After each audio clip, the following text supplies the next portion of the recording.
함께 기도하겠습니다. 사랑과 은혜가 많으신 살아계신 아버지 하나님, 감사합니다. 저희를 죄악 가운데서 구원하여 주시고 주님의 몸된 교회 가운데 함께 거할 수 있게 허락해 주심에 감사드립니다. 또한 주일 아침 저희가 구원받은 성도로서 또한 이렇게 함께 모이며 주님의 말씀으로 함께 교훈받고 또한 함께 나눌 수 있는 형제 자매님들 허락해 주심에 감사드립니다. 저희가 주님께서 전해주시는 이 말씀을 통해 그리스도인으로서 합당한 생활을 할 수 있게 주님께서 항상 함께하여 주시고 또한 그를 통해서 저희가 믿지 않는 자들에게 복음을 전하는 데 부족하지 않는 그리스도인 될 수 있도록 도와주시길 간절히 원하고 바랍니다. 오늘 말씀의 시종을 온전히 주님께 맡겨오며 예수님 이름으로 감사하며 기도드렸습니다. 아멘. 말씀 찾겠습니다. 열왕기상 19장입니다.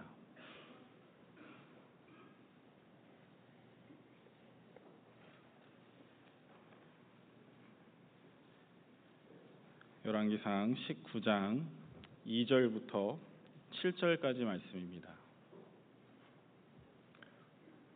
2절부터 6절까지는 제가 읽고요. 7절 말씀 함께 읽으시겠습니다. 열왕기상 19장 2절입니다. 이세벨이 사자를 엘리야에게 보내어 이르되 내가 내일 이맘때에는 정녕 내 생명으로 저 사람들 중 한 사람의 생명 갖게 하리라. 아니하면 신들이 내게 벌 위에 벌을 내림이 마땅하니라 한지라. 저가 이 형편을 보고 일어나 그 생명을 위하여 도망하여 유다에 속한 브엘세바에 이르러 자기의 사환을 그곳에 머물게 하고 스스로 광야로 들어가 하룻길쯤 행하고 한 로뎀나무 아래 앉아서 죽기를 구하여 가로되 여호와여 넉넉하오니 지금 내 생명을 취하옵소서. 나는 내 열조보다 낫지 못하니이다 하고 로뎀나무 아래 누워 자더니 천사가 어루만지며 이르되 일어나서 먹으라 하는지라. 본즉 머리맡에 숯불에 구운 떡과 한 병 물이 있더라. 이에 먹고 마시고 다시 누웠더니 함께 읽겠습니다. 여호와의 사자가 또 다시 와서 어루만지며 이르되 일어나서 먹으라. 내가 길을 이기지 못할까 하노라 하는지라. 안녕하십니까? 저는 서울 동대문 교회에서 교제하고 있는 정승교 형제라고 합니다. 이렇게 또 광주 봉성교회에 오게 되어서요. 하나님께 감사드리는 시간인 것 같습니다. 저도 사실 이 광주는 잘은 몰라서요. 오기 전에 어떤 곳일까 하고 그런 기대를 많이 하고 오게 되었습니다. 사실은 그 전에 오기 전까지는 이 광주 봉선이 봉선이라는 지역 이름이 구 정도 되나 그렇게 생각했었는데요. 어제 저를 이렇게 마중 나와 주신 그 봉사회 형제님들과 함께 교제하다가 제가 여쭤봤습니다. 봉선은 구 정도 되죠? 이렇게 그랬더니 아닙니다. 동이라고 말씀해 주시더라고요. 그래서 사실은 많이 놀랐습니다. 이렇게 그 행정구역상이 동에서 교회가 이렇게 또 건축하시고 또 광주교회 그 봉성교회 형제 자매님들께서 약 한 500명 정도 성도가 되신다라고 들었는데요. 500명에 그리고 봉선 동에 한 4만 명 정도 산다고 하니까요. 80명당 한 명꼴로 우리 형제 자매님들 성도가 이 봉선 지역에 사신다라는 것을 좀 생각해 보게 되었습니다. 와, 정말 열심히 전도하셨구나. 그런 생각이 정말 많이 들었고요. 우리 함께 해주시는 하나님께 또 감사드리는 그런 시간이 어제 짧게 있었습니다. 그래서 저도 많이 귀감이 되고 또한 봉성교회 형제 자매님들 식구들을 보면서 많은 격동이 일어나게 되는 그런 시간이었습니다. 저희 동대문교회 소개를 짧게 드리면요. 동대문교회는 서울중앙교회에서 동대문 교구에서 함께 신앙생활 하시던 형제 자매님들께서 2006년도에 자립하셨습니다. 그래서 위치는 서울 동대문 구에 있습니다. 네. 그리고 지하철 5호선 답십리역이랑 딱 붙어 있는데요. 그래서 한번 답십리역에 오실 기회가 있으시면 바로 지하철 역사와 연결이 되니까요. 오셔서 4층입니다. 4층입니다. 그래서 오셔서 차도 한잔 마시시고 또 이렇게 교회 위에서 기도도 해주시고 가시면 좋겠습니다. 개인적으로 올해가 시작한 지 정말 얼마 안 됐다라고 생각을 하고 있는데, 그런데 이제 이번 주에 학예수양의 1차가 시작된다라고 생각을 하니까 시간이 정말 빨리 흐르는구나 그런 생각이 많이 들었었습니다. 봉선은 2차시라고 들었습니다. 다음 주에 또 학예수양에 가실 텐데요. 참 이렇게 빠르게 흘러가는 이 시간들 속에서 내가 주님께 어떻게 내 마음을 드리고 또 내가 어떻게 주님 말씀 가운데 신앙생활을 해야 될까라고 이렇게 생각해 보면 내가 받은 그 주님께 은혜 있지 않겠습니까? 그 큰 은혜, 그 구원의 은혜를 내가 보답하는 마음으로 내가 살아야겠다라는 생각이 우리가 항상 드는 우리 모두의 그리스도인이지 않을까 합니다. 그런데 올해같이 더운 여름, 그렇죠. 그 더위가 한 달이나 일찍 찾아온 것 같습니다. 그리고 장마도 일찍 오게 되었죠. 이런 여름에 우리가 사실 지치고 힘든 마음이 드는 게 사실입니다. 분명 직장에서 또한 가정에서 그리고 또 때로는 교회에서 그런 마음이 들 수도 있는데요. 밖에서 힘들고 덥고 지치고 그런데 또 와서 뭔가를 더 해야 될 때 우리 마음이 많이 힘들고 어려울 수도 있습니다. 때로는 그런 마음들이 더해서요. 더해서 또 낙심하는 마음이 우리 마음을 사로잡게도 된다라고 말씀드릴 수 있는데요. 사실 우리는 주님께 받은 은혜에 보답하면서 정말 말씀 가운데 힘있게 살아가며 전도해야 되는 우리 그런 그리스도인들인데, 이런 낙심하는 마음이 우리 마음을 사로잡아 버리고 또는 그로 인해서 우리가 힘들게 된다면 참 우리 개인으로도 손해고 또 주님 앞에서도 참 때로는 면목이 없는 그런 신앙생활이 되지 않을까 합니다. 따라서 우리가 우리 마음을 항상 잘 가다듬고 또 주님 앞에서 말씀 가운데로 항상 향할 수 있게 하는 그런 마음의 자세가 이런 더운 여름일수록 더 중요하지 않을까 하는 생각입니다. 그래서 오늘 읽은 이 본문 열왕기상 19장의 이 엘리야 선지자를 통해서 저희가 한번 교훈 받아보고자 합니다. 이 엘리야 선지자 하면 이 구약 시대를 대표하는 그런 큰 선지자 아니겠습니까?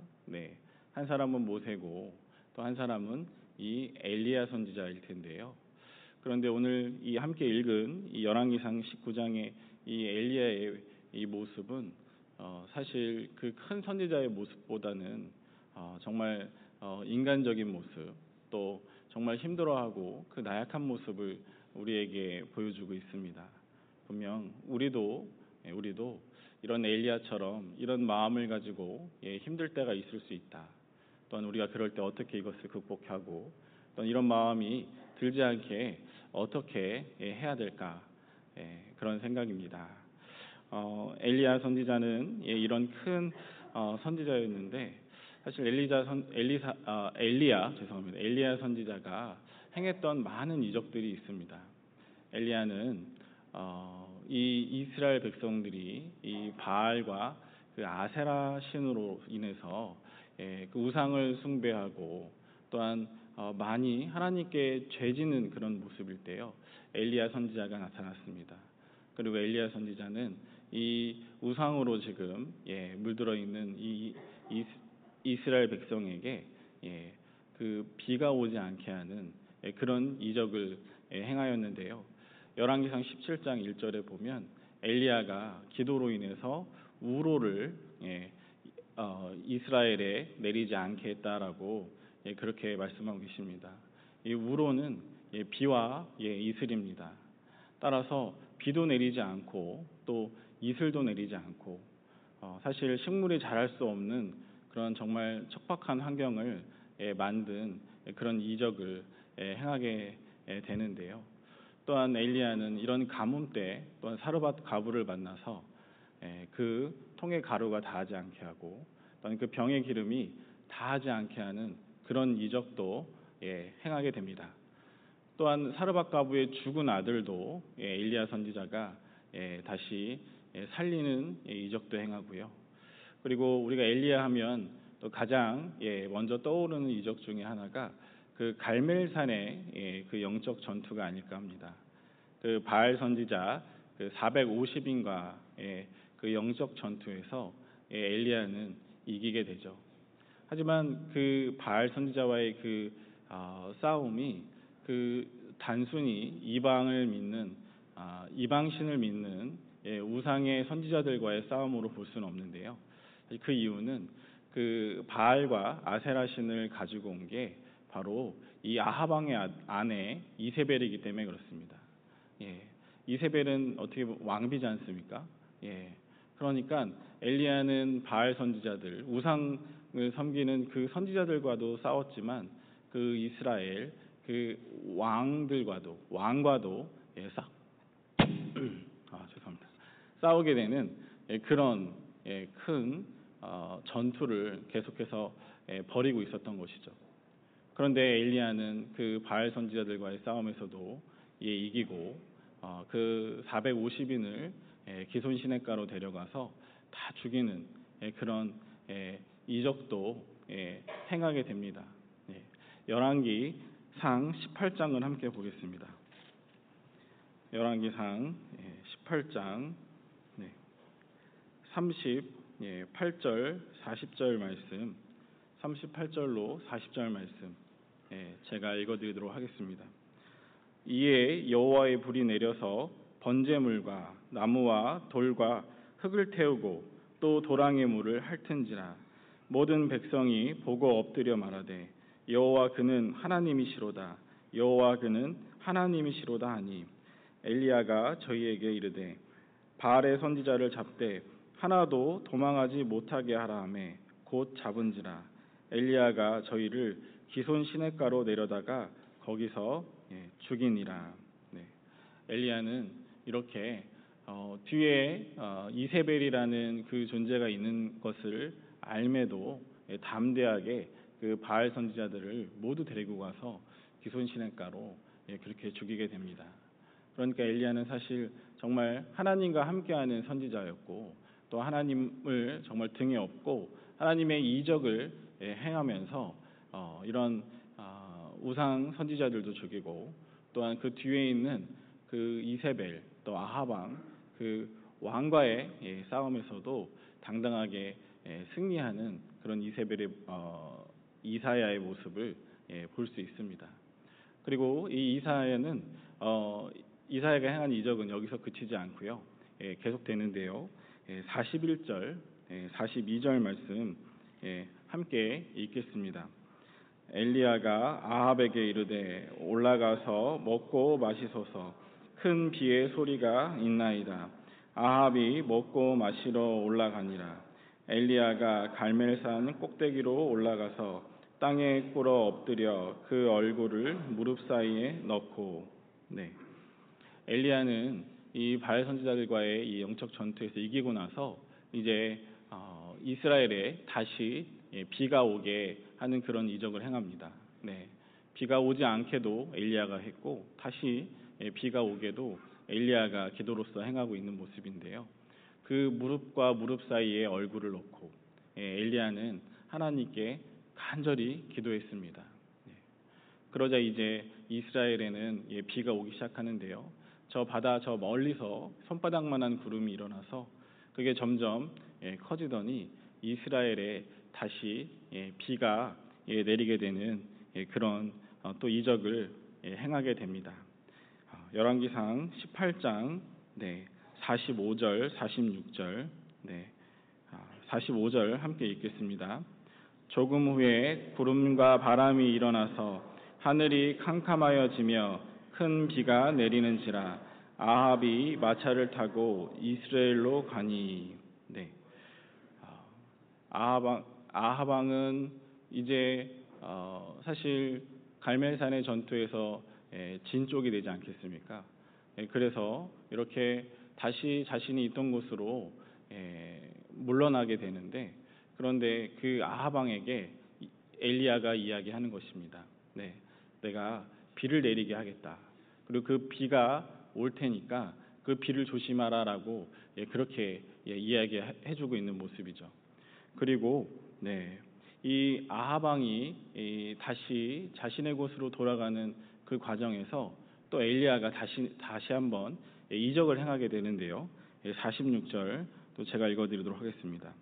여호와의 능력이 엘리야에게 임하매 저가 허리를 동이고 이스라엘로 들어가는 곳까지 아합 앞에서 달려갔더라. 사실 아합 왕이 가는 그 마차를 가는 그 행렬을 엘리야가 굳이 앞설 필요는 없었을 텐데, 그런데 이 엘리야는 여호와의 능력이 엘리야에게 임하매 저가 허리를 동이고, 하나님께서 엘리야에게 다시 능력을 주셔서요, 엘리야는 허리를 동이고 아합 왕 앞을 달려갔다라고 말씀하고 계십니다. 그런데 아합 왕이 걸어다니진 않았을 것이지 않겠습니까? 왕이니까 말을 타거나 마차를 탔을 텐데, 그런데 사람이 그 마차 앞을 앞서서 달려갔다. 정말 지금으로서는 참 이해하기 어려운 그런 행동을 엘리야가 하고 있는 것을 볼 수 있습니다. 그런데 엘리야가 아합 왕 마차 앞을 달려갔던 그 거리가요, 약 한 25km 정도 되었다고 합니다. 그러니까 25km나 되는 그런 먼 거리를 아합 왕 마차 앞을 달려서 달려가고 있는 그런 엘리야의 모습을 볼 수 있습니다.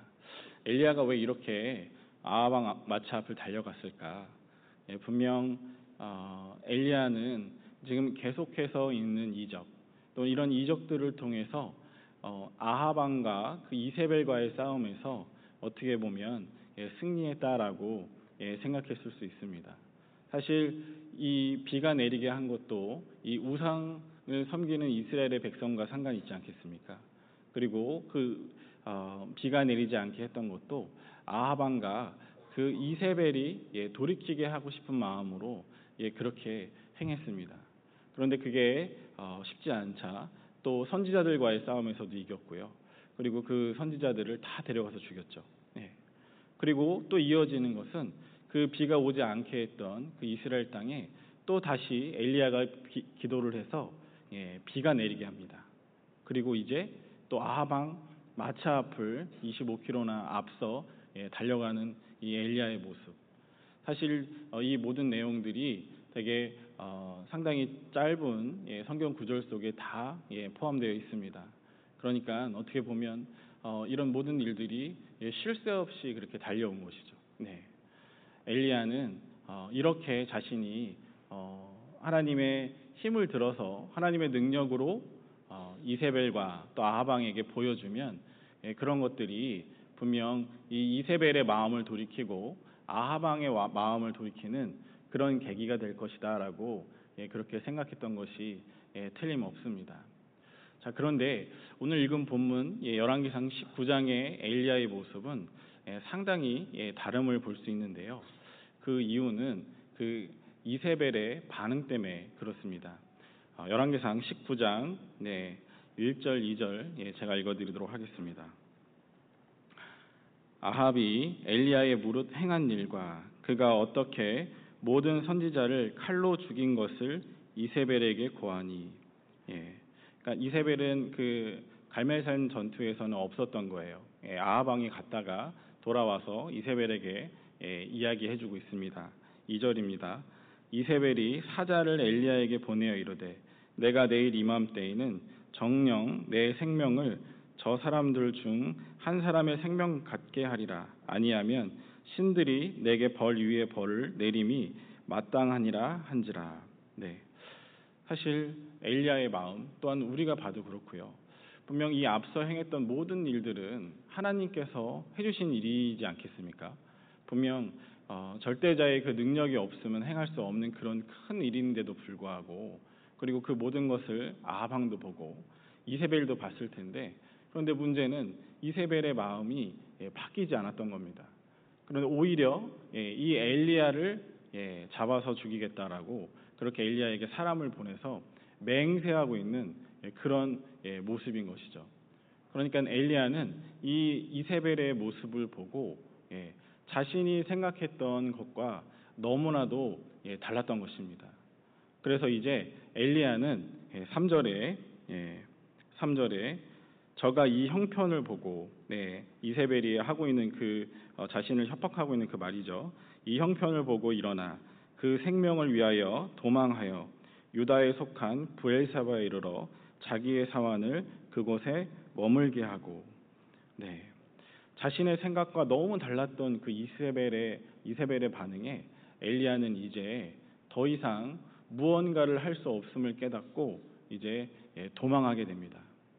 그리고 이 엘리야가 이 도망했던 이 도망의 과정을 살펴보면요, 3절에 유다에 속한 브엘세바에 이르러 자기의 사환을 그곳에 머물게 하고, 그리고 4절에 스스로 광야로 들어가 하룻길쯤 행하고 한 로뎀나무 아래 앉아서 죽기를 구하여 가로되 여호와여 넉넉하오니 지금 내 생명을 취하옵소서. 나는 내 열조보다 낫지 못하니이다 하고, 엘리야는 이 형편을 보고 이세벨이 자신을 협박하고 있는 그 상황을 보고 너무나 당황했던 것 같습니다. 그러니까 이제 자신은 더 이상 할 것이 없다라고 생각한 거예요. 그리고 이제 엘리야는 도망을 했습니다. 엘리야가 이 도망했던 거리가 성경학자들이 얘기하기를요, 140km 정도나 됐다라고 해요. 그래서 여기 광주 봉선교회에서 제가 지도에서 한번 그려봤는데요, 약 그 논산까지 거리라고 합니다.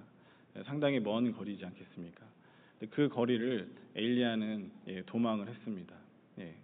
그리고 이제 엘리야가 한 것은 이제 사환도 이제 내버려 두고 이제 자신이 혼자 광야길로 하룻길쯤 더 들어간 모습이죠. 그런데 이 엘리야의 모습을 보면 어떻게 보면 좀 치밀합니다. 사환도 두고 자신이 혼자 가면 아무도 이제 엘리야를 찾을 수 없는 그런 상황이잖아요. 그렇죠? 엘리야는 정말 꽁꽁 숨어버리는 그런 모습을 볼 수 있는데요. 그리고 엘리야가 이렇게 도망가서 이 광야에서 이야기하는 모습이 이렇습니다. 열왕기상 19장 4절에 한 로뎀나무 아래 앉아서 죽기를 구하여 가로되 여호와여 넉넉하오니 지금 내 생명을 취하옵소서. 엘리야는 지금 하나님께 이렇게 얘기하고 있습니다. 저는 여호와여 넉넉하오니 지금 내 생명을 취하옵소서. 사실 이 넉넉하다는 이 표현이 충분하다, 족하다라는 표현과도 같은데요. 그러니까 엘리야는 하나님께 이렇게 얘기하고 있는 겁니다. 나는 이제 충분히 할 만큼 했습니다. 나는 이제 하나님이 시키시는 일, 또 내가 해야 되는 일을 다 했습니다. 그런데 결론은 그대로입니다. 또 결론은 이세벨이 더 살기 등등해서 이제 저를 더 죽이려고 하는 그 모습이 그 결과입니다. 하나님, 저는 이제 넉넉합니다. 저는 더 이상 못하겠습니다. 라고 그렇게 이야기하고 있는 모습입니다. 그리고 이제 죽여달라고 그렇게 하나님께 고백하고 있는 그런 그 엘리야의 모습입니다. 사실 그 엘리야가 이렇게 얘기하고 있는 이 모습, 로뎀나무 아래 앉았다고 하잖아요. 이 로뎀나무 사실 이 광야에서 이 로뎀나무는 크게 나무 역할을 해주지는 못해요. 예. 그러니까 우리 쌀이나무 빗자루 있지 않습니까? 예, 그것과도 비견되는 게 바로 이 로뎀나무인데요. 그러니까 쌀이나무 빗자루 여러 개 묶어가지고 땅바닥에 거꾸로 꽂아놓은 것 같은 그런 모습이 로뎀나무입니다. 그러니까 이 햇빛을 제대로 가려줄 수 있겠습니까? 예, 그런 것도 아닙니다. 엘리야가 광야를 하루길쯤 와서 결국에 앉아 있는 그 모습은 햇빛도 제대로 가려주지 못하는 그런 로뎀나무 아래 앉았었고요. 그리고 그 로뎀나무 아래 앉아서 이 엘리야가 이야기하는 그 모습은 저는 더 이상 할 것이 없습니다. 더 이상 못하겠습니다. 그리고 저를 데려가 주십시오. 이렇게 지금 고백하고 있는 그 모습입니다. 그리고 그 이어지는 엘리야의 이 말은요, 열왕기상 19장 후반절입니다. 내 생명을 취하옵소서. 나는 내 열조보다 낫지 못하니이다 하고, 이제 엘리야는 하나님 앞에 더 이상 못하겠다 하고요. 그리고 또 스스로 평가하기를 나는 내 열조보다 못하니이다. 사실 우리나라 말로 하면 이런 얘기겠죠. 저는 못난 놈입니다. 그렇죠. 저는 더 이상 할 수도 없고요. 저는 이제 못난 놈입니다.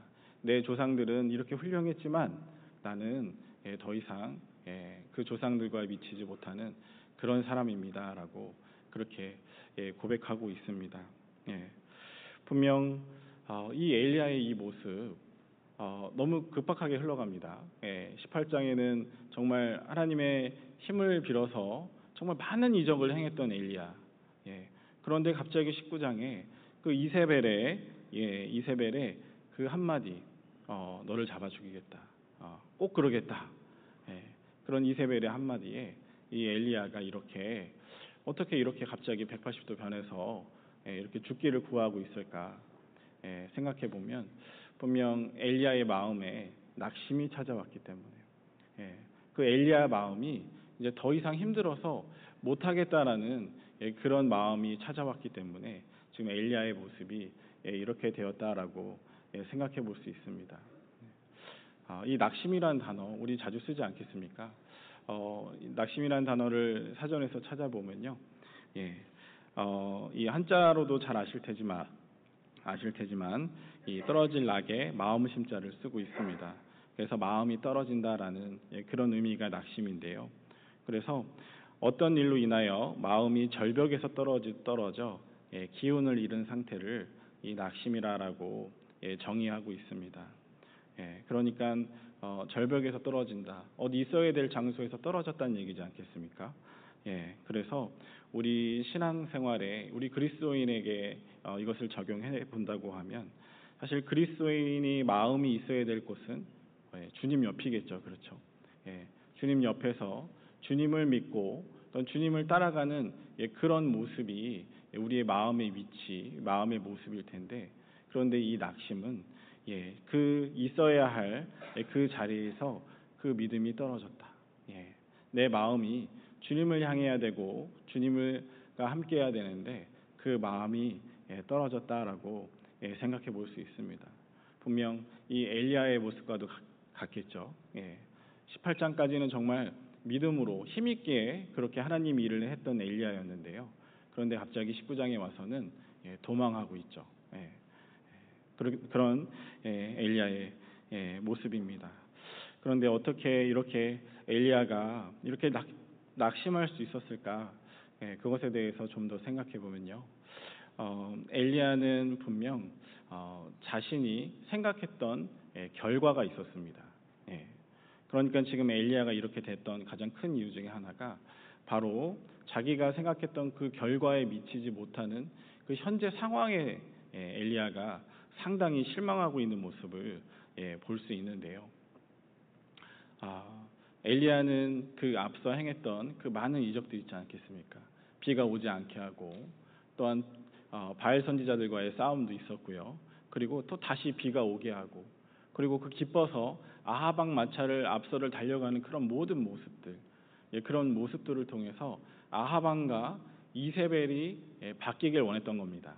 그런데 그렇게 하면 당연히 바뀔 줄 알았던 거예요. 그런데 이세벨의 모습은 오히려 그것과 반대였습니다. 더 이세벨이 살기 등등해졌지 않겠습니까? 그러니까 엘리야의 그 마음에는 더 이상 내가 할 게 없다라고 그렇게 여겼던 겁니다. 그러니까 자신이 생각했던 결과와 그 모습들이 그것에 미치지 못하니까 엘리야는 그것에 실망해버리게 된 것이죠. 나는 더 이상 할 게 없다. 이만큼까지만 하면 되겠지라고 계속 생각하고 참고 열심히 했는데 그런데 결과는 그렇지 못하니까 나는 더 이상 못하겠다. 그렇게 실망하고 있는 그런 모습입니다. 사실 우리에게도 때로는 이런 모습들이 있지 않을까 하는데요. 우리가 엘리야처럼 이렇게 어딘가에 도망가서 이렇게 웅크리고 있지는 않겠지만 그런데 우리가 때로는 전도하는 과정 속에서 아니면 교회 가운데 여러 가지 모습 속에서 이런 모습들이 있지 않을까 합니다. 분명 내가 우리 부모님, 아버지, 어머니 전도할 때, 또 내가 내 형제들 전도할 때, 또 내가 사랑하는 자식들, 지인들을 또 전도할 때 우리에게 이런 마음이 있지 않을까 하는데요. 사실 처음에 우리 전도할 때 정말 주님께서 함께 해주실 거야 하면서 간절히 기도하지 않겠습니까? 그렇죠? 그리고 또 선물도 하시고 또 용돈도 드리시고 또 계속 비유도 맞추시고요. 전도하기 위해서 정말 많은 노력들을 하시는 모습들 저도 많이 봐왔습니다.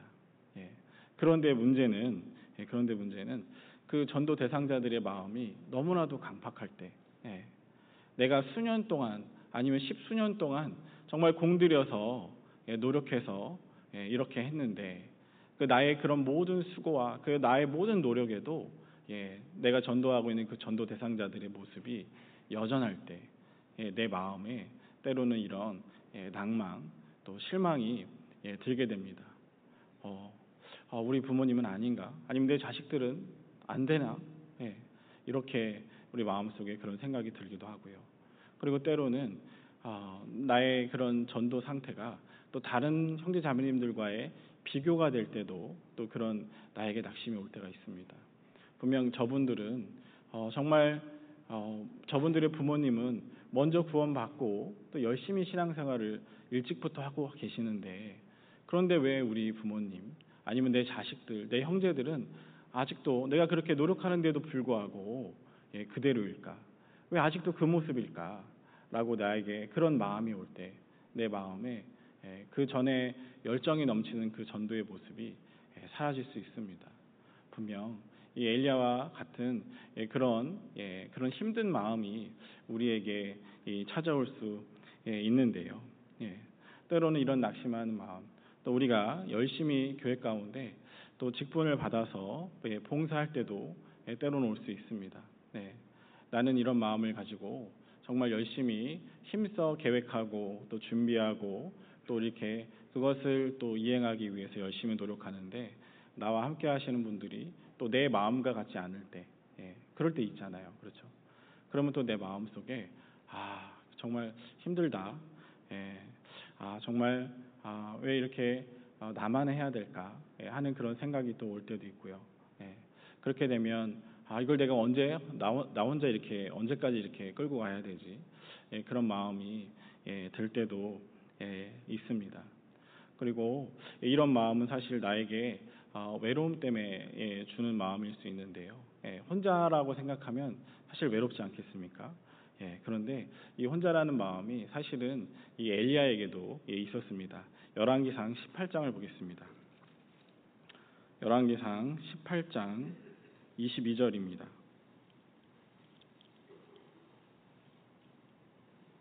열왕기상 18장 22절 함께 읽겠습니다. 엘리야가 백성에게 이르되 여호와의 선지자는 나만 홀로 남았으나 바알의 선지자는 450이니로다. 자신이 분명히 얘기하고 있죠. 나만 홀로 남았으나. 자, 그리고 한 장 넘기셔서요. 19장 10절을 또 보겠습니다. 19장 10절. 열왕기상 19장 10절 또 함께 읽겠습니다. 저가 대답하되 내가 만군의 하나님 여호와를 위하여 열심히 특심하오니 이는 이스라엘 자손이 주의 언약을 버리고 주의 단을 헐며 칼로 주의 선지자들을 죽였사오미오며 오직 나만 남았거늘 저희가 내 생명을 찾아 취하려 하나이다. 네. 28장과 19장, 19장의 이 말씀은 그 이후에도 더 엘리야가 반복하는데요. 이처럼 엘리야는 스스로 분명 하나님과 함께 하고 있다라고 생각했을 텐데요. 그런데 옆에 동역자가 없어서 많이 힘들었던 겁니다. 그러니까 계속 나만 홀로 남았거늘, 나만 혼자 남았으나 계속 이야기를 반복하는 이유입니다. 내 옆에서 누군가 함께 내가 봉사하고 있는 거, 수고하고 있는 거 나눠주는 분이 있으면 더 좋을 텐데 그런 생각이 들 때도 있고요. 이렇게 큰 일을 또 혼자 한다고 생각하면 엘리야처럼 이런 낙심하는 마음이 또 찾아올 수 있습니다. 그리고 또 우리에게 이렇게 엘리야처럼 낙심하는 마음이 찾아올 때에는 이 고난과 역경이 계속될 때 우리에게도 또 낙심하는 마음이 찾아올 수 있는데요. 어떻게 보면 엘리야도 그렇게 생각했을 겁니다. 이만큼만 하면 되겠지. 여기까지만 하면 되겠지. 근데 그 상황이 계속 나아지지 않았던 거예요. 그러니까 엘리야는 더 이상 못하겠다라고 그렇게 이야기하고 있는 모습인데요. 분명 이 성경에서 이 욥의 낙심이 그렇지 않을까 합니다. 욥기 23장을 함께 보겠습니다.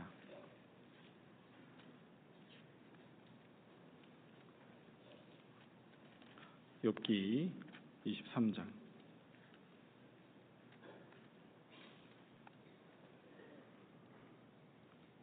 욥기 23장 16절입니다.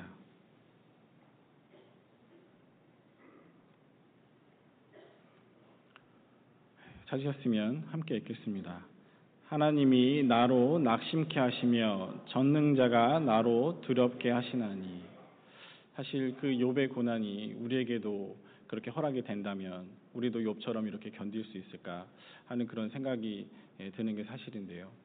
욥은 정말 그 건강을 다 잃고 그리고 또 건강뿐만 아니라 재산과 자식들까지도 다 잃었습니다.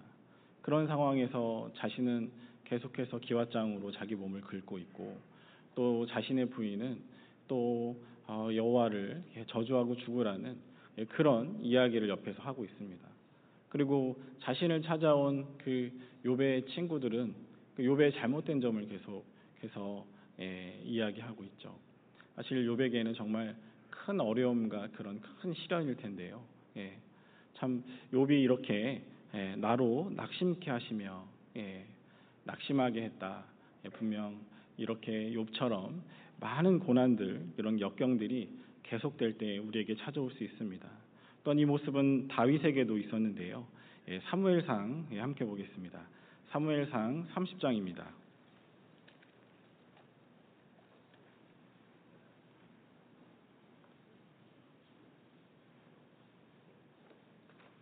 사무엘상 30장 4절입니다.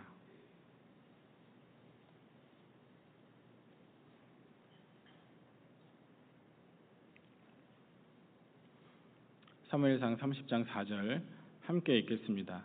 다윗과 그와 함께한 백성이 울 기력이 없도록 소리를 높여 울었더라. 다윗이 이렇게 울 기력이 없도록 이 소리 높여 울었던 이유는 더 이상 희망이 없다라고 생각했을 때, 더 이상 할 수 없다라고 생각했을 때 이런 울음이 찾아왔는데요. 사실 다윗도 분명 하나님께서 다윗에게 약속은 해주셨습니다. 기름 부어 주셨고 너를 이스라엘 왕이 되게 하겠다라고 그렇게 약속해 주지 않으셨습니까? 그런데 다윗에게 있는 현재의 모습은 그렇지 않았어요. 계속해서 사울은 자신을 죽이려 쫓아다녔고요. 그리고 다윗은 계속 도망 다녀야 되는 그런 신세였습니다. 그런데 이스라엘 땅 아시잖아요. 그렇게 넓지도 않은 땅에 계속해서 도망 다니기가 사실 어려웠던 겁니다. 그러니까 다윗이 이제 자신도 있고 또한 다윗을 쫓아다니는 약 600명의 사람들이 있었습니다.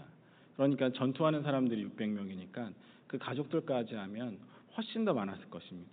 그럼 모든 사람을 데리고 이제 갈 데가 없는 거예요. 예, 다 도망 다녔고. 그래서 이제 다윗이 도망갔던 곳이 바로 적군 이 블레셋에 도망갔습니다.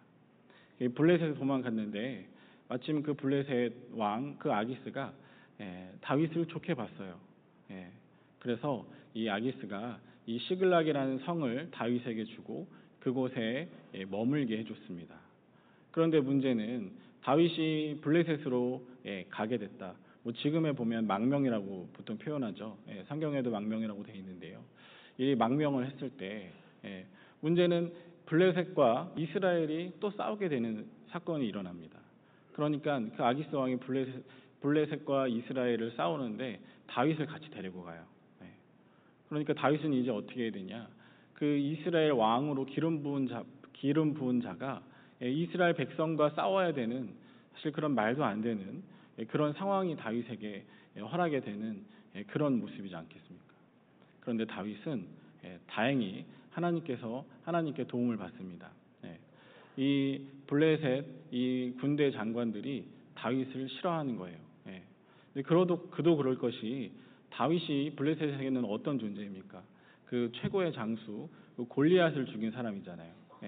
그러니까 그것들을 모두 아는 군대 장관들이 다윗이 배신하면 어떡하냐? 그럼 우리가 이 전쟁에서 크게 질 텐데 다윗과는 못 싸우겠다. 이렇게 방의를 듭니다. 그러니까 아기스 왕이 어쩔 수 없이 다윗을 돌려보내게 돼요. 여기까지는 좋았는데요. 그런데 이 다윗 왕이 군인들 자신들이 쫓아오는 자신들과 함께하는 군인들을 다 차출해서 그 시글락 성이라는 곳을 나왔으니까 그 성 안에는 이제 처자들만 있을 거잖아요. 그렇죠? 비전투 요원만 남았을 텐데 그런데 이것을 아말렉이 알고 그 아말렉이 시글락 성을 쳐들어왔어요. 그러니까 그 상황에서 그 시글락 성을 불태우고 그 남아있던 그 처자들을 다 사로잡아서 가버렸습니다. 다윗이 와봤더니 이미 상황은 정리되고 성은 불타고 있고 그런 상황이었어요. 다윗의 마음이 어떻겠습니까? 정말 큰 고비 하나 넘겼다고 생각했는데 그런데 이제는 더 큰 고비잖아요. 그렇죠? 그런 고비가 왔을 때 다윗이 소리 높여 울었다라고 그렇게 말씀하고 계십니다. 이렇게 정말 끝도 없는 고난이 우리에게 계속될 때 이런 낙심이 찾아오게 됩니다. 그런데 제가 이 말씀을 좀 묵상하면서 생각해봤던 것이 하나 있는데, 그러면 하나님이 처음부터 우리 마음을 좀 단단하게 만들어 주셨으면 어땠을까? 그런 생각을 한번 해보게 됐습니다. 그럼 낙심도 안 하고 좀 튼튼하게 우리 마음이 살 수 있잖아요. 우리 가장 힘든 것 중에 하나가 신앙의 기복이지 않습니까? 그렇죠? 올라갔을 때는 정말 좋은데 또 내려갈 때가 있으니까 그것이 또 걱정이 되는데요. 그런 기복 없이 내가 잘 살면 정말 얼마나 좋을까? 그런데 하나님께서는 우리를 그렇게 만들지 않으셨어요. 자, 왜 그랬을까? 성경에서 그 답이 있었는데요. 시편 73편을 함께 보겠습니다.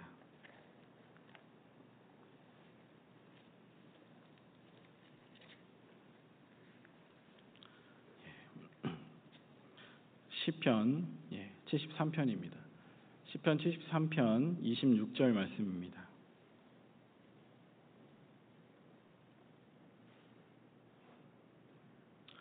시편 73편 26절 함께 읽겠습니다. 내 육체와 마음은 세잔하나 하나님은 내 마음의 반석이시요 영원한 분기시라. 자, 이 말씀에 내 육체와 마음은 세잔하나. 그러니까 내 육체도 그렇고 내 마음도 세잔하다. 약할 수 있게 됐다라고 말씀하고 계시는 겁니다. 그러니까 하나님이 처음부터 우리 육체와 마음을 온전하게 만들어주지 않으신 거예요. 그러니까 우리를 이렇게 온전하게 만들지 않으셨던 이유는 바로 하나님께서 내 마음의 반석이시고 또 영원한 분기시기 때문에 그렇다라고 생각해 볼 수 있습니다. 내 마음의 반석. 여기 나오는 반석은 그냥 단순한 단단한 돌이 아니고요. 쉽게 오르지 못할 정도의 높은 바위를 뜻합니다. 그러니까 나는 그 바위 뒤에 숨으면 얼마나 안전하겠습니까? 그렇죠. 그리고 여기서 나오는 이 말씀의 분깃은 우리 여호수아에서 땅을 나눌 때 있지 않습니까? 그 나눠주는 땅이 그 분깃이에요. 그러니까 우리가 받을 기업, 우리가 받을 영원한 상급, 은혜 이런 것을 의미합니다. 그러니까 현재는 나에게 반석이 되어주시고 또 미래에는 나에게 이런 영원한 분깃으로 나에게 허락해 주시는 분이 하나님이시라는 거예요. 그러니까 내 마음을 처음부터 단단하게 만들어주시고 내가 혼자 스스로 탄탄했으면 내가 이 영원한 반석, 내 마음의 반석이시고 영원한 분깃이신 하나님을 알고 살 수가 없습니다. 따라서 하나님은 우리가 하나님을 의지해서 살길 원하시고 또 우리가 하나님을 온전히 바라는 그런 삶을 원하시기 때문에 우리를 이렇게 약하고 또 우리가 이렇게 때로는 힘들 수 있게 만들어 주셨다라고 성경에서는 말씀하고 계십니다. 그러니까 내가 마음에 스스로 탄탄했으면 하나님 안 찾잖아요. 그렇죠? 나도 할 수 있으니까. 때로 우리가 봉사할 때 처음에 이제 시작할 때는 잘 모르니까 기도 많이 하시잖아요. 그렇죠? 하나님이 도와주세요. 그런데 우리가 이제 2년, 3년, 또 5년 쭉 되면 이제 익숙함에 있어서 우리가 기도를 그 전과만큼은 많이 하지 않는 모습을 볼 수 있는데 그런 모습이 비슷한 적용이 되지 않을까 합니다. 따라서 하나님께서는 우리에게 원하시는 것은 우리가 하나님을 그분을 바라고 그분께 의지하기를 원하시는 마음에서 그렇게 하셨다라고 생각해 볼 수 있습니다. 사실 하나님께서 반석돼 주시는 그 반석 얼마나 든든할까요? 그렇죠? 그리고 하나님께서 주시는 그 분깃 얼마나 크고 영광스럽겠습니까? 그런데 잘 생각해 보면 내가 그 반석 만들 수 있을까요? 아니죠. 내가 마음이 탄탄하고 내가 잘한다고 한들 사람이 어떻게 그 큰 반석을 만들 수 있겠습니까? 그렇죠. 그리고 그 분깃 내가 얼마나 만들 수 있겠습니까? 그런데 하나님께서는 우리가 못하니까 처음부터 못할 걸 아시고 본인이 다 해주시겠다라고 하시는 거예요. 내가 반석돼 주시고 또 내가 분깃을 줄 테니까 너는 내게로 오라. 사실 우리에게 해주신 구원도 그렇지 않습니까? 복음이 그거잖아요. 그렇죠? 우리가 우리 죄 어떻게 못하고 우리가 우리 죄 어떻게 해결 못합니다. 그래서 하나님께서 다 해놔 주신 거예요. 예수님을 통해서 우리에게 다 해놔 주시고 우리가 그걸 믿을 수만 있게 해주신 거지 않겠습니까? 분명 우리에게 마음의 반석이시고 영원한 분깃 되시는 그 주님께서 해주시는 내용과 같습니다. 따라서 우리가 주님을 더욱더 의지하고 바라는 마음으로 우리에게 이렇게 약한 마음 또 낙담하는 마음을 주셨다라고 생각해 볼 수 있습니다. 그럼 내가 어떻게 해야 될까요? 더 주님 의지해야겠죠. 그렇죠? 더 나보다 내가 만들 수 있는 것보다 더 확실하고 또 더 영원한 분깃을 주시는 그 분께 나는 더 의지하고 더 노력하고 또 오로지 그분께만 우리가 의지해야 됩니다. 뛰어놀다가 어린 자식이 다쳤어요. 그리고 다쳐서 피가 나니까 이제 엄마한테 와서 울상이겠죠. 그런데 그 다친 자식한테 그거 봐 뛰지 말라고 해서 뛰어서 다쳤잖아 이렇게 얘기하면서 알아서 치료해 이렇게 얘기 안 하시잖아요. 그죠? 그렇게 치료 얘기 안 하실 거예요. 분명히 그 헌데 그 아픈데 다 피 닦아주시고 또 약 발라주시고 반창고 이쁘게 해서 붙여주시잖아요. 그렇죠? 그런 모습이 그런 하나님의 모습이지 않을까 합니다. 분명 자신의 아이들이 자기가 혼자 대충 이렇게 치료했다고 해도 부모님이 다시 닦고 다시 붙여주시지 않습니까? 그렇죠. 우리가 할 수 있는 그런 모습들 바로 어린아이와 같은 그런 모습이지 않을까 합니다. 그런데 더 큰 능력 되시고 그리고 더 완벽하신 하나님께서 우리에게 해주신 그 이런 반석과 영원한 분깃돼 주시는 그런 모습들은 분명 우리가 그분만을 의지하고 어떤 주님만을 우리가 바라보면서 살아야 되는 그런 그리스도인의 모습일 수밖에 없게 그렇게 만들어 주신다라고 생각해 볼 수 있습니다. 따라서 우리가 이런 낙심이 찾아올 때, 내가 때로는 원치 않는 이런 힘듦으로 인해서 앞서 봤던 것처럼 내가 원하지 않은 결과, 또한 또 혼자라고 있을 때, 너무 외로울 때, 또한 이렇게 욥과 다윗처럼 이렇게 힘듦이 계속되는 그런 나의 주변의 상황 속에서 그러면 나는 어떻게 하면 내 마음을 잘 다잡을 수 있을까? 좀 더 생각해 보겠습니다. 갈라디아서 6장 9절입니다.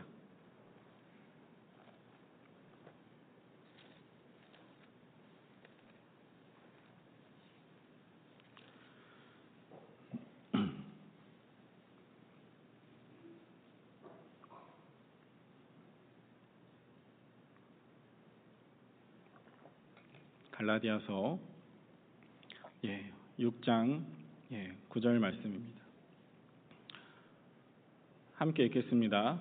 우리가 선을 행하되 낙심하지 말지니 피곤하지 아니하면 때가 이름에 거두리라. 우리가 선을 행하되 낙심하지 말지니 피곤하지 아니하면 때가 이름에 거두리라. 이 피곤하지 아니하면의 이 말을 영역본에서 찾아보면요, 포기하지 아니하면이라고 그렇게 함께 나옵니다. 그래서 우리가 선을 행하되 낙심하지 말지니 포기하지 아니하면 때가 이름에 거두리라. 사실 우리가 선을 행하는 거, 그리스도 안에서 우리가 선을 행하는 거 많이 있겠죠. 전도하는 모습, 그리고 또 교회에서 함께 형제자매들과 교제하는 모습, 봉사하시는 모습, 많은 모습들이 분명 우리가 선을 행하는 그리스도인의 모습일 텐데요. 그런데 이 갈라디아서 6장 말씀에는 우리가 선을 행하되 낙심하지 말지니, 선을 행한다고 한들 낙심이 찾아오지 않는다는 얘기는 아닌 거예요. 그러니까 우리가 선을 행해도 그 낙심은 우리에게 찾아올 수 있는 겁니다. 그러면 이 낙심이 찾아올 때 우리는 어떻게 해야 되느냐? 그 이어지는 말씀에 피곤하지 아니하면, 포기하지 아니하면 때가 이름에 거두리라. 그러니까 우리는 포기하지 않고, 피곤해하지 않고 계속해서 기다리면 그때 분명 주님께서 정하시는 때에 이루어 주신다라는 그런 약속의 말씀입니다. 우리는 주님 앞에 어떻게 해야 되냐? 기다려야 되는 거예요. 포기하지 않고 기다려야 되는 겁니다. 그런데 우리가 이렇게 계속해서 기다릴 수 있고 또 우리가 포기하지 않을 수 있는 이유는 분명 주님께서 우리에게 행해 주시는 것이 있기 때문인데요. 따라서 우리는 그 결과를 주님께만 온전히 맡기고 그것을 우리 스스로 속단하면 안 됩니다. 엘리야가 이렇게 쓰러져 있는 이유는 바로 결과를 자신이 속단했기 때문이에요. 그러니까 결과가 아닌데 과정인데도 불구하고 엘리야는 거기서 끝이라고 스스로 생각했던 거예요. 그러니까 여기서 끝입니다. 저는 더 이상 못하겠습니다. 그러니까 저를 데려가 주소서. 이렇게 이야기하고 있는 엘리야의 모습 아니겠습니까? 그런데 하나님의 생각은 달랐던 거예요. 계속 그 과정이었던 겁니다. 우리도 때로 힘들고 어렵고 또 전도할 때 또 봉사할 때 교제할 때 많이 있지 않겠습니까?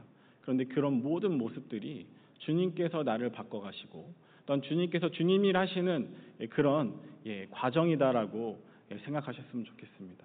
그러면 그 결과 주님께서 원하시는 그때에 그 결과가 일어나고 그것을 통해서 하나님께서 때가 이름에 거두리라, 거둬주신다고 그렇게 말씀하고 계십니다.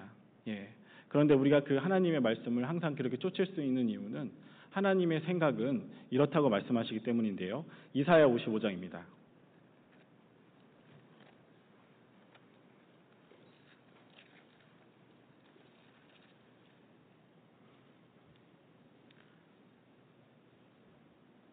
이사야 55장 8절입니다.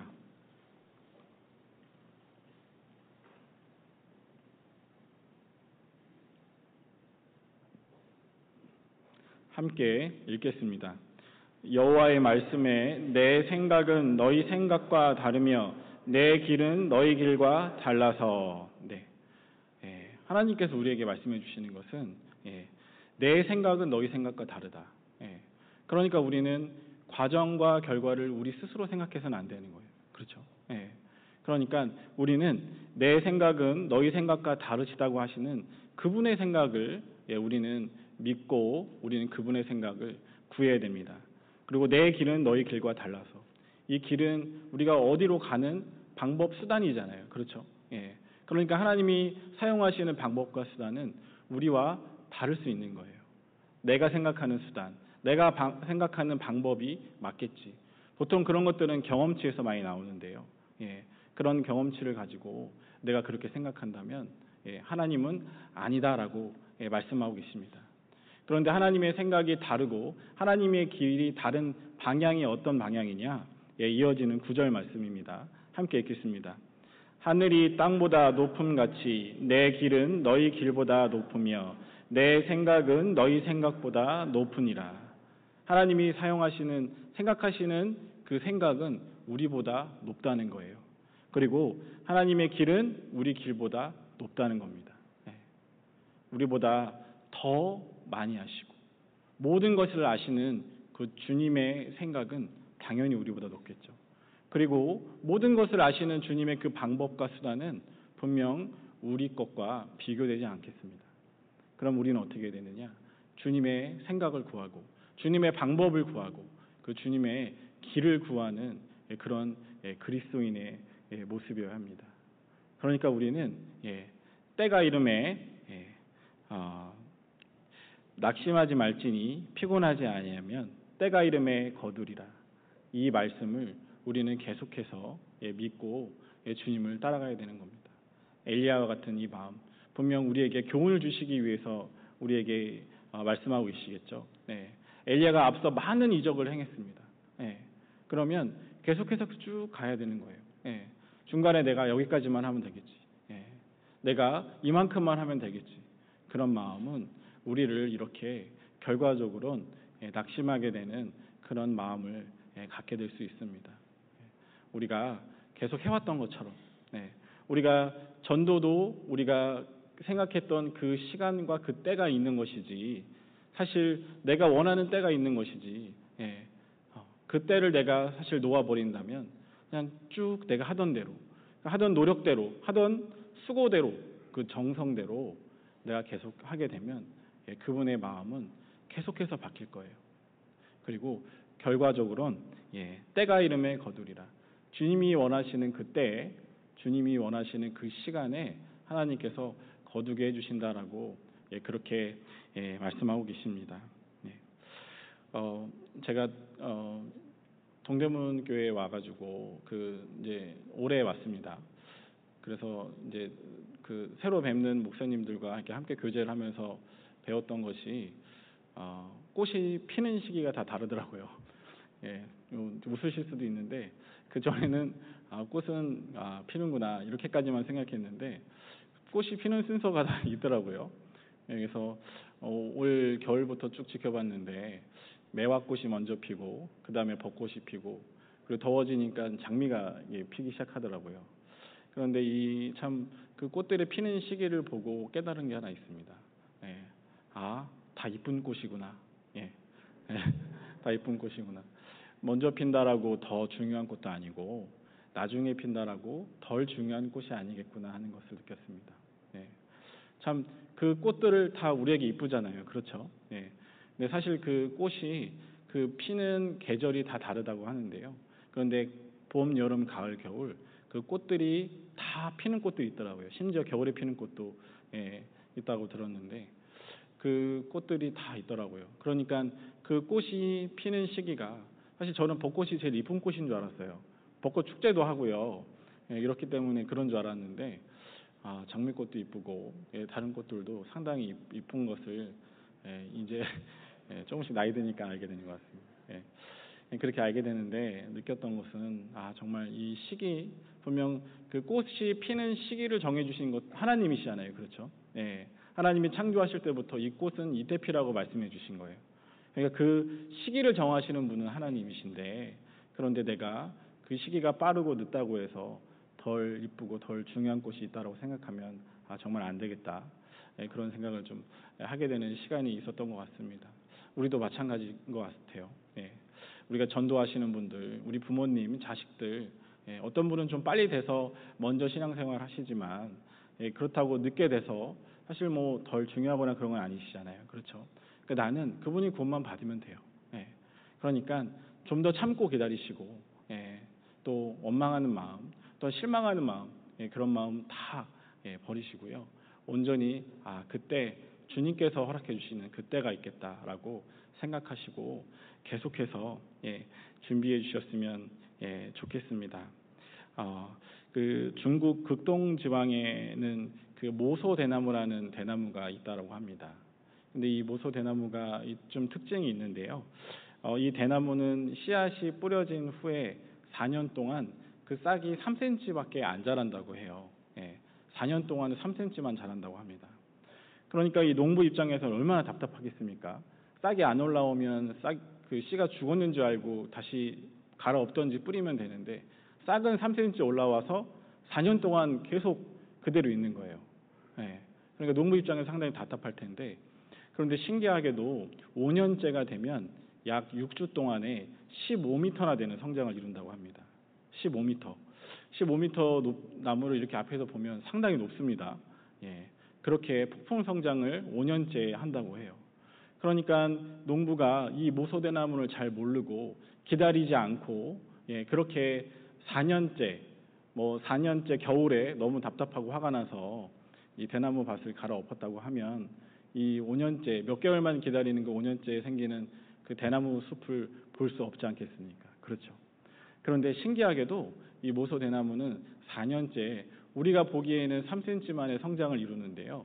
그런데 우리가 보이지 않는 곳 땅 속에서는 수백 미터의 뿌리를 뻗는다고 합니다. 그러니까 그 뿌리를 뻗는 4년 동안의 시간이 있으니까 그 5년째에는 그 폭풍 성장을 이룰 수 있다고 해요. 그러니까 어떻게 보면 모소 대나무가 자라는지 안 자라는지는 우리 눈에 안 보이는 거잖아요. 그렇죠? 농부 눈에 안 보였습니다. 땅 속에서는 계속 자라고 있었던 거예요. 우리와도 마찬가지지 않을까 합니다. 우리가 분명 전도하시는 분들 내 마음에는 그대로인 것 같고 또 변하지 않는 것 같고 아니면 더한 것 같기도 하고 이럴 수 있는데요. 그런데 그 마음 속에서 계속해서 하나님이 일하고 계시는 거예요.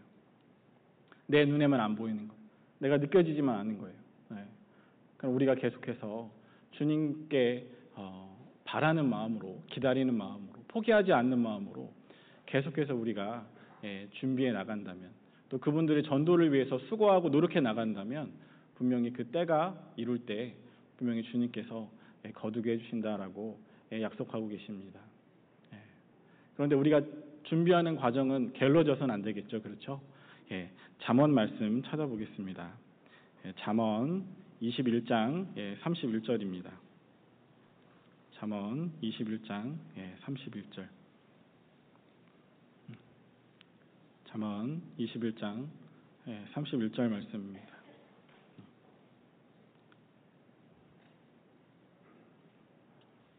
함께 읽겠습니다. 싸울 날을 위하여 마병을 예비하거니와 이김은 여호와께 있느니라. 분명 이 말씀도 같은 말씀입니다. 결과는 하나님께 있다.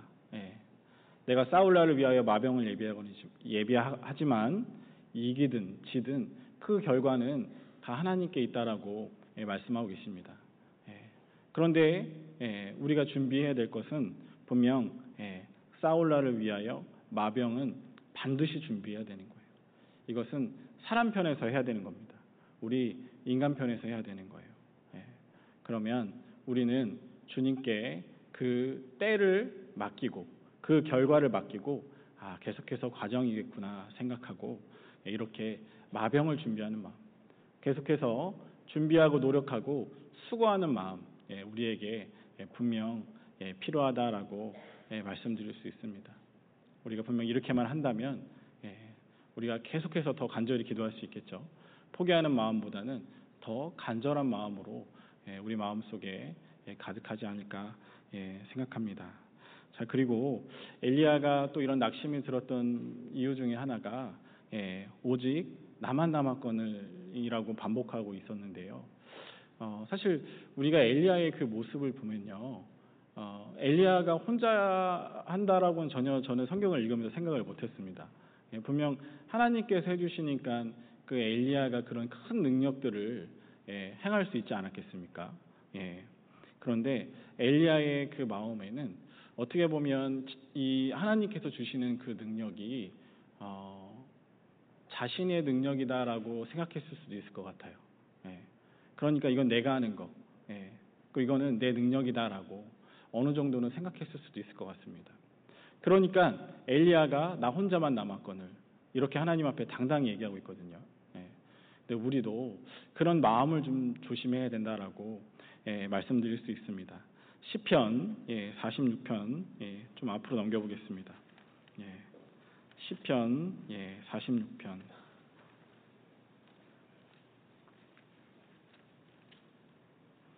시편 46편 11절 시편 46편 11절 말씀입니다. 함께 읽겠습니다. 만군의 여호와께서 우리와 함께 하시니 야곱의 하나님은 우리의 피난처시로다. 네. 만군의 여호와께서 우리와 함께 하시니 하나님은 우리와 한시도 떨어진 적이 없으신 분입니다. 그러니까 우리가 그 하나님을 느끼지 못한다는 이유는 그것은 내가 혼자 하고 있다라고 생각하는 거예요. 그러니까 나를 통해서 나오는 그 모든 능력들, 내가 지금 이 자리에 있는 거, 나에게 맡겨주시는 그 봉사 직분, 또한 내가 전도할 수 있는 그런 모든 힘들, 그런 것들이 그냥 내가 할 수 있어서 내 경험상 나는 이만큼 할 때가 됐으니까 하고 있다라고 생각할 수 있습니다. 그럼 사실 그게 우리 신앙 가운데 좀 조심해야 되는, 경계해야 되는 그런 마음입니다. 모든 것이 하나님께서 허락해 주시고 하나님께로부터 나왔다. 그리고 이 말씀처럼 만군의 여호와께서 우리와 함께 하신다. 함께 하시고 내가 하나님 앞에 있다. 계속 이런 생각들 우리가 계속 하게 된다면 나 혼자 있다라고는 결코 생각나지 않을 겁니다. 나는 주님께서 허락해 주셔서 이 자리에 있고 옆에 주님께서 계시기 때문에 내가 이 자리에 있을 수 있고 그러니까 내가 지금 이렇게 할 수 있구나라고 생각했을 때 함께 해주신 주님을 내가 믿고 그 주님만을 항상 바라보고 살 수 있다라고 생각해 볼 수 있습니다. 따라서 내 곁에 동역자가 반드시 있으면 좋죠. 함께 할 수 있고 함께 나눌 수 있고 그럴지라도 어찌됐건 내가 신앙생활을 하는 거는 내가 주님과 나와의 관계이지 않겠습니까? 근데 그런 과정 중에서 누군가 사실 형제 자매가 낄 자리는 없어요. 그러니까 온전히 나와 주님과의 그 사이에서 나는 항상 주님과 함께 하시구나, 주님이 나와 함께 하시는구나, 그 생각만을 내가 가지고 산다면 내가 더 여유로워지고 혼자 있다고 생각이 안 드니까요. 그리고 내가 오히려 더 안정적으로 또 주님만을 바라보고 신앙생활하는 그런 모습으로 항상 유지할 수 있다라고 말씀드릴 수 있습니다. 그리고 요한일서 5장을 함께 보겠습니다.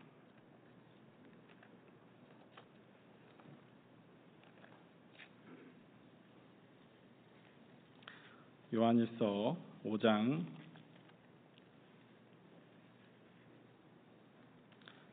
4절입니다.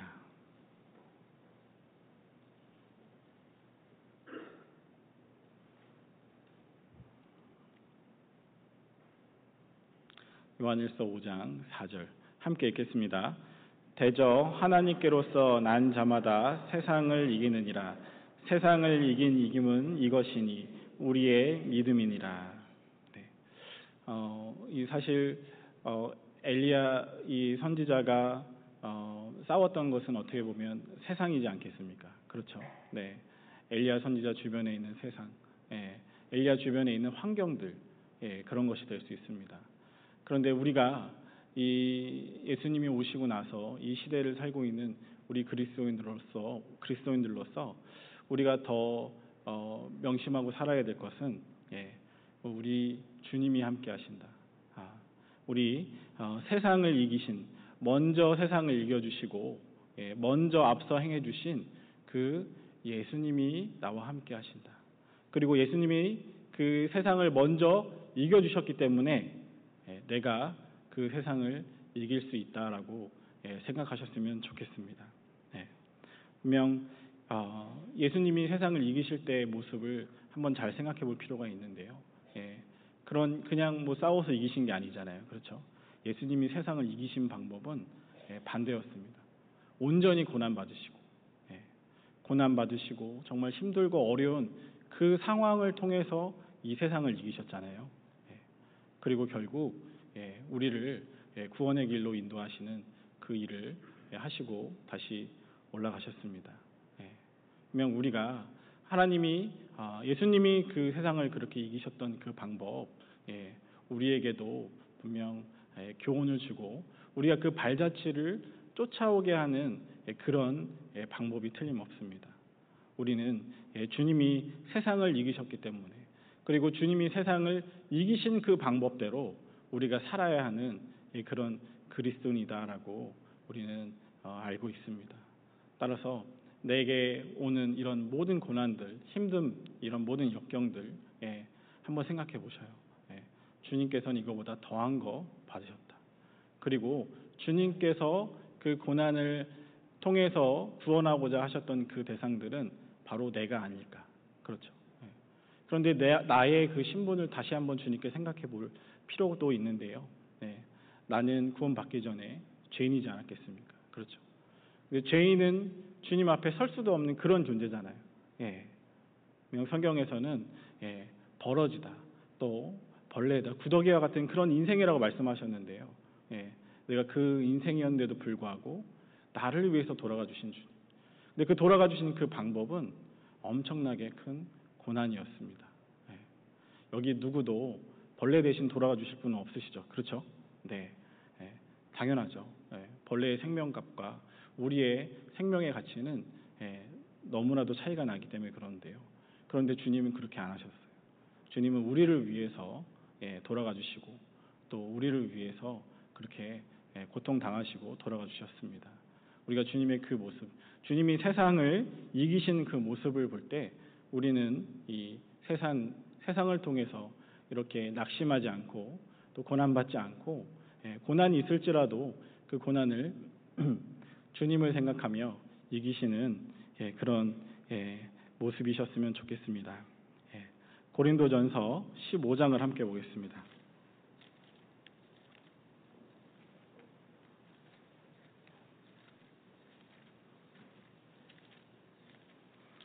고린도전서 15장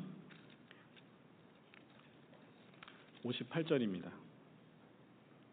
고린도전서 15장 58절입니다. 우리가 계속해서 이렇게 주님 앞에 수고하고 힘쓰고 또 주님을 닮아가는 모습으로 그렇게 우리가 주님께 쫓아간다면 우리에게 이렇게 열매 맺는 날이 온다라고 말씀하고 계시는데요. 고린도전서 15장 58절 함께 읽겠습니다.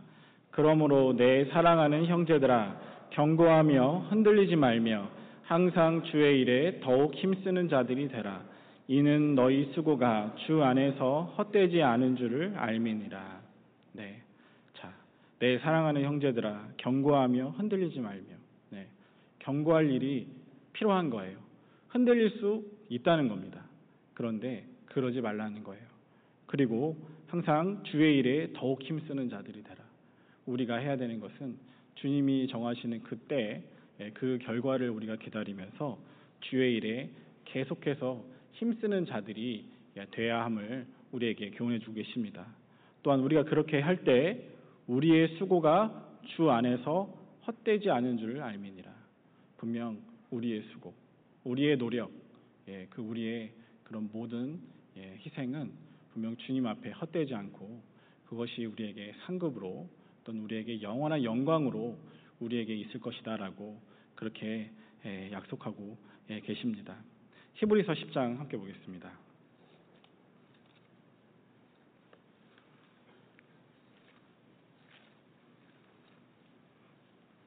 히브리서 10장 35절입니다.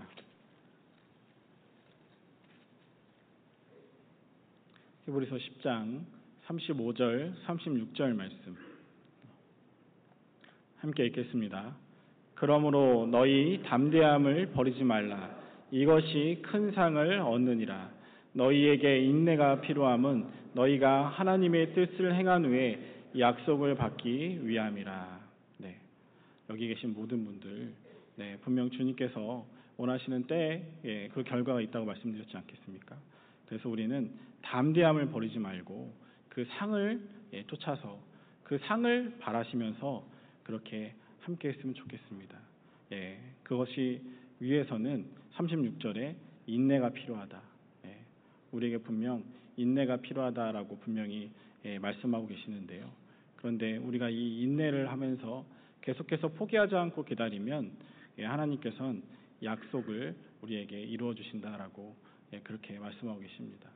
분명 우리에게 이런 모습, 때를 정하지 않고 결과를 정하지 않고 분명 주님께만 온전히 바라는 그 모습이 우리에게 있다면, 또 그를 위해서 우리가 노력한다면 분명 우리에게 낙심보다는 온전히 주님께 더욱더 주님을 바라고 또 주님을 또 의지하는 그런 신앙생활을 할 수 있다라고 말씀드릴 수 있습니다. 다시 본문을 돌아가겠습니다. 열왕기상 19장입니다.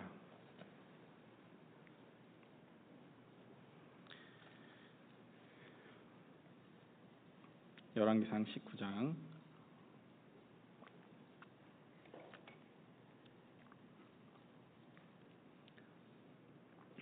5절에서 7절 말씀 제가 읽어드리도록 하겠습니다.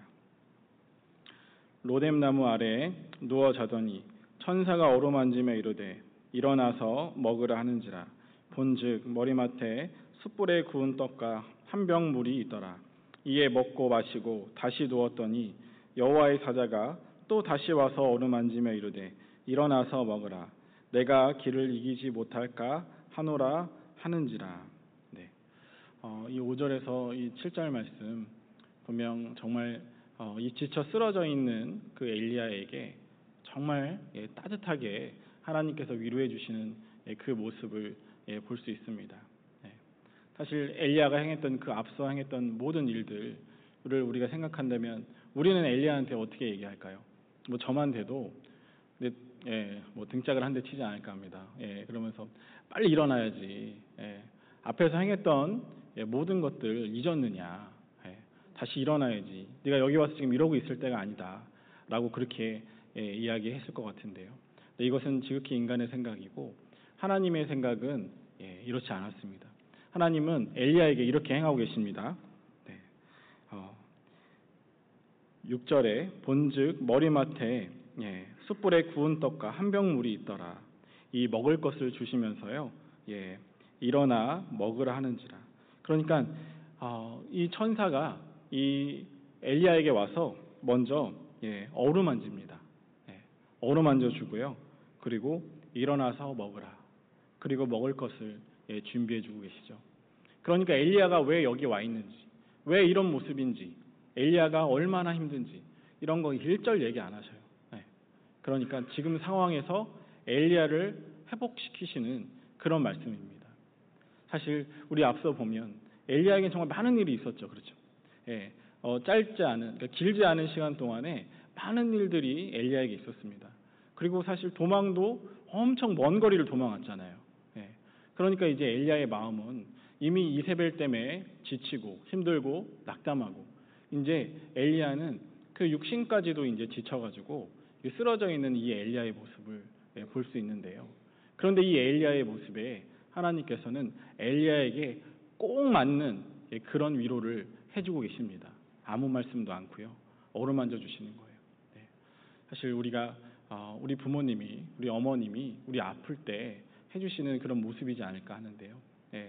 막 열나고 또 막 너무 아파서 누워 있을 때 이렇게 어루만져 주시면서 일어나서 약 먹고 또 다시 자라고 또 이렇게 얘기해 주시잖아요. 그런 모습과도 정말 같은 것 같습니다. 왜 아프냐고 얘기 안 하시잖아요. 그렇죠? 분명 하나님께서 엘리야에게 보여주시는 그 모습이 바로 그런 모습이에요.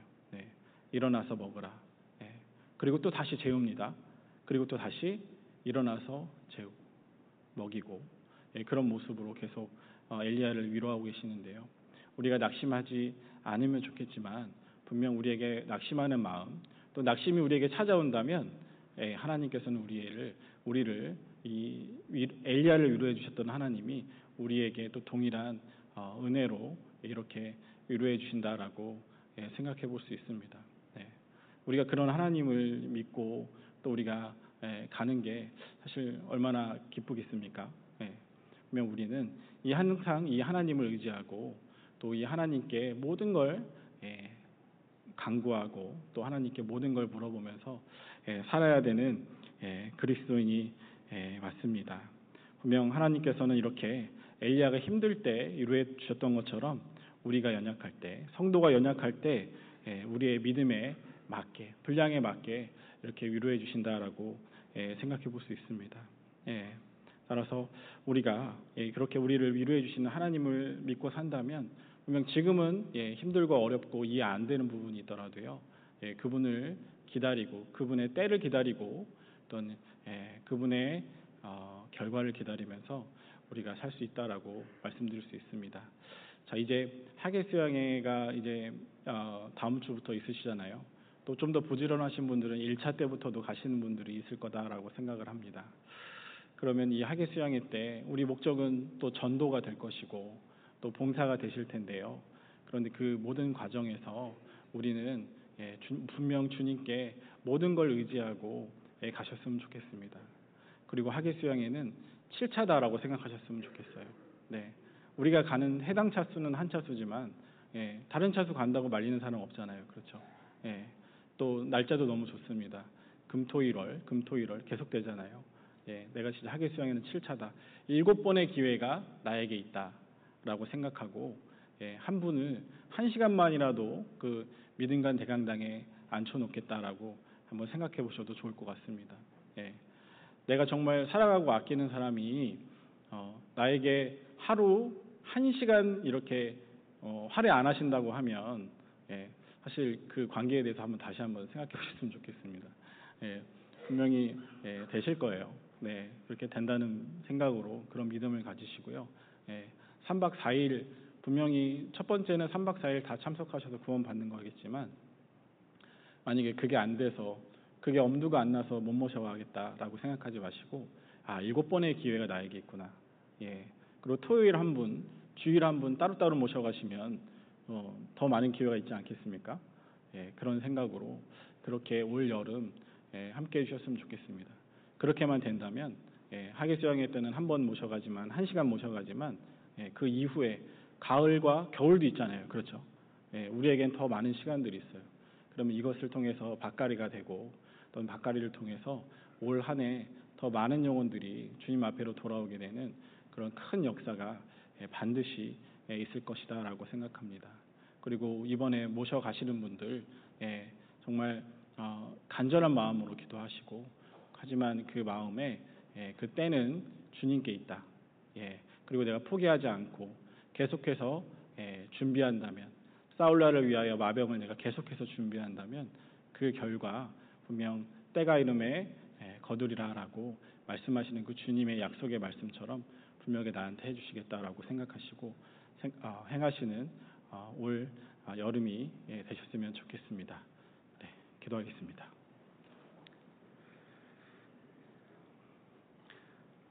사랑과 은혜가 많으신 살아계신 아버지 하나님 감사합니다. 저희를 죄악 가운데서 구원하여 주시고 또한 저희가 주님의 몸된 교회 가운데 이렇게 함께 모여 신앙생활을 할 수 있게 허락해 주심을 정말 감사합니다. 또 올 한 해 저희에게 여름을 허락해 주시고 또한 하계 수양회를 허락해 주셨습니다. 이번 주부터 시작되는 1차 하계 수양회 또한 마치는 7차까지 주님께서 모든 곳에 앞서 행해 주시고 또한 저희가 준비하고 계획하는 모든 것들 정말 주님 안에서 순적히 진행될 수 있도록 주님께서 함께 해주시길 간절히 원하고 바랍니다. 우리 봉성교회 형제 자매님들이 참석하시는 2차 하계 수양에 주님께서 함께 해주셔서 많은 영혼들이 구원받을 수 있는 그런 큰 은혜 주님께서 허락해 주시고 또한 기도 부탁 용지에 나와 있는 그 모든 분들 주님께서 함께 해주셔서 이번 올 여름 얼마 남지 않은 이 세상 또 많은 분들이 주님께로 돌아오는 큰 역사 있을 수 있게 도와주시길 간절히 원하고 바랍니다. 우리를 죄악 가운데서 구원하여 주신 예수님 이름으로 감사하며 기도드렸습니다. 아멘.